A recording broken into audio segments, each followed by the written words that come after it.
बहुत समय पहले की बात है। हिमालय की गोद में बसे एक छोटे से राज्य पर राजा विक्रम का शासन था।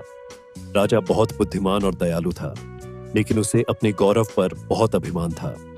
एक दिन राजमहल के द्वार पर एक बूढ़ा संत आता है।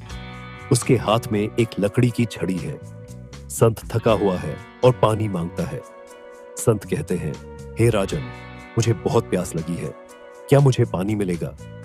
राजा गर्व से कहते हैं, हमारे महल में हर मेहमान का स्वागत होता है। सिपाही, इन्हें पानी और भोजन दो। संत राजा के पास आता है। राजा गर्व से अपनी उपलब्धियों के बारे में बात कर रहा है।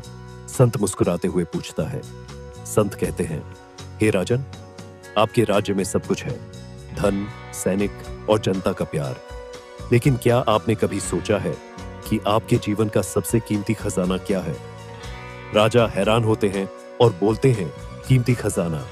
मेरा सोना, चांदी और राज्य की शान। संत राजा को एक खेल खेलने की चुनौती देता है। वह राजा को एक कांच का बर्तन देता है जिसमें आधा पानी भरा है। संत कहते हैं, इस पानी को गिराए बिना महल के चारों ओर घूमें। अगर एक बूंद भी गिरी तो आप हार जाएंगे। राजा बड़ी सावधानी से महल का चक्कर लगाता है।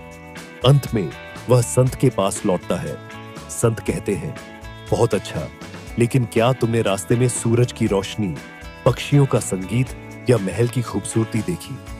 राजा सोचते हुए कहते हैं, नहीं, मेरा ध्यान सिर्फ पानी पर था। संत राजा को समझाते हैं, हे राजन, यही जीवन की सच्चाई है। असली खजाना आपकी जागरूकता और वर्तमान पल का अनुभव है। जब आप अपने गौरव और दौलत में खो जाते हैं तो आप जीवन के छोटे छोटे सुखों को भूल जाते हैं।